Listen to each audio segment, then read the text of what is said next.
Hello, cartoon car collectors. So we have a Choro-Q coming in. It's of this LiteAce we see on the Toyota website. It's the third generation LiteAce that came out in 1985.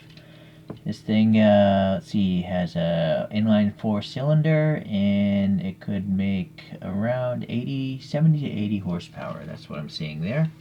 And so here it is. I picked it up loose, no packaging or anything like that. And there's a little comparison. You know, it's got these funky top windows, the elevated roof, really cubic-like taillights, but no paint, unfortunately. And what makes me think it's these images is if you look at the grill on this guy, it's actually underneath the bumper, just like this photograph. So that's what makes me think it's this four-wheel drive version. Okay, well, let's see what else we have. First thing is how old. Oh, it actually says four-wheel drive on the bottom. Okay, so 2001, 20 years old now, standard construction. Interesting, I'm not sure why they would have a brown plastic base, but they do. Standard 5-spoke wheels here, not enough chrome in there, but I'm going to swap them out anyways. Pretty nice blue metallic here up top, and then silver on the bottom. This is literally a sticker here, but it hasn't fallen off. Door detail looks good, panel gaps look good for a 20-year-old model. Even today's standards, it's pretty good panel gaps. Actually, you know, this is a little bit lacking. First, I think this is actually where the plastic is ripped off, the sprue, which is a weird place to put it. And then, you know, the headlights, well, I guess it just needs like orange paint here. You know, this should be silver also. And then the black paint here would help it out too. Maybe I'll add those details myself. The sunroof thing, and then mirror is interesting. I'm not sure if I've seen a Choro-Q with a printed rear view mirror like that. Okay.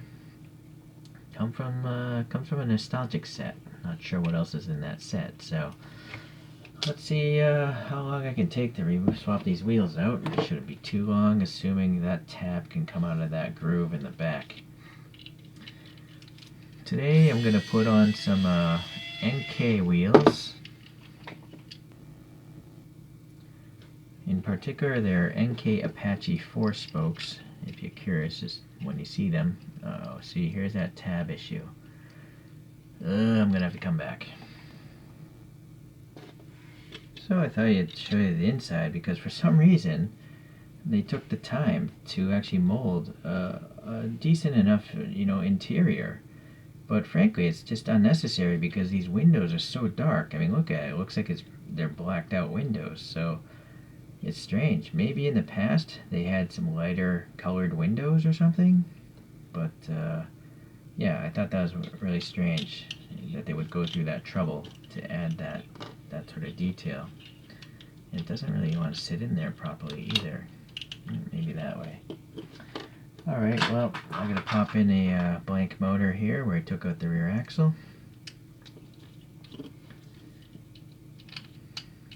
Put this thing back together. Oh, see that tab again. So that interior piece is proving difficult there. Luckily I sanded off a little plastic there so I can remove this easier.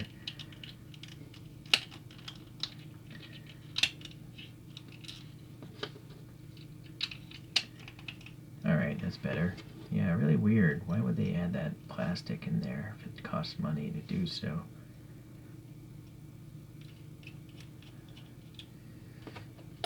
Alright.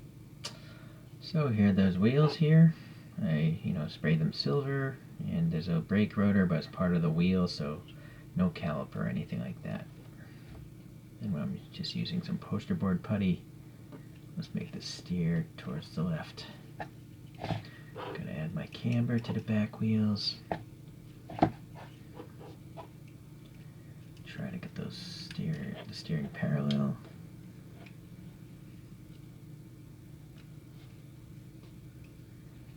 Well, that's how I like it. Nice and exaggerated. An exaggerated cartoon.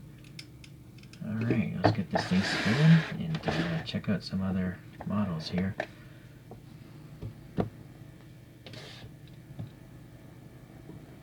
Oops, sorry. Let's get that photo in the background.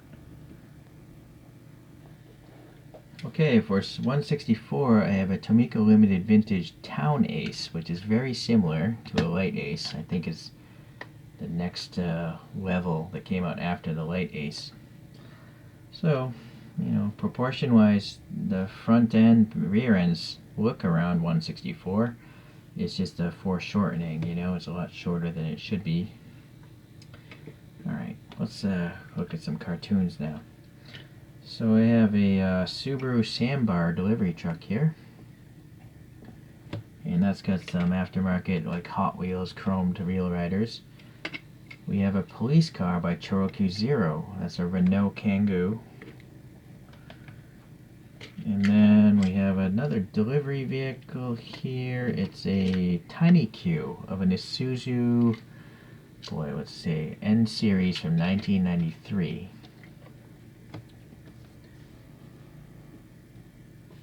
So there you have some cartoon vans and delivery trucks.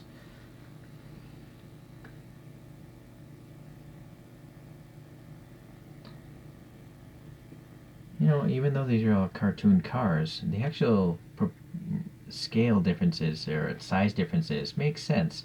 I would have to imagine in real life a LiteAce is a small van. A modern Kangoo is probably a big van, and then an Isuzu N series is a commercial truck. Only the Sandbar might be a K-class truck. Alright, well, not so important. So let's get this guy spinning on its own. Well, another interesting model. You know, it's interesting how old this is, and it definitely has its shortcomings. You know, the lack of paint on the front and rear lights is what's really, you know, lacking here. But I have to imagine this toy was not very expensive, so, and again, it was from 20 years ago, so I'm happy to have it. And its styling is definitely a little bit different from the more modern Choro-Qs. It's just less refined, it's more amateur hour, but it has its own charm because of it. Okay, well, thanks for checking this out. I'll see you the next time. Bye.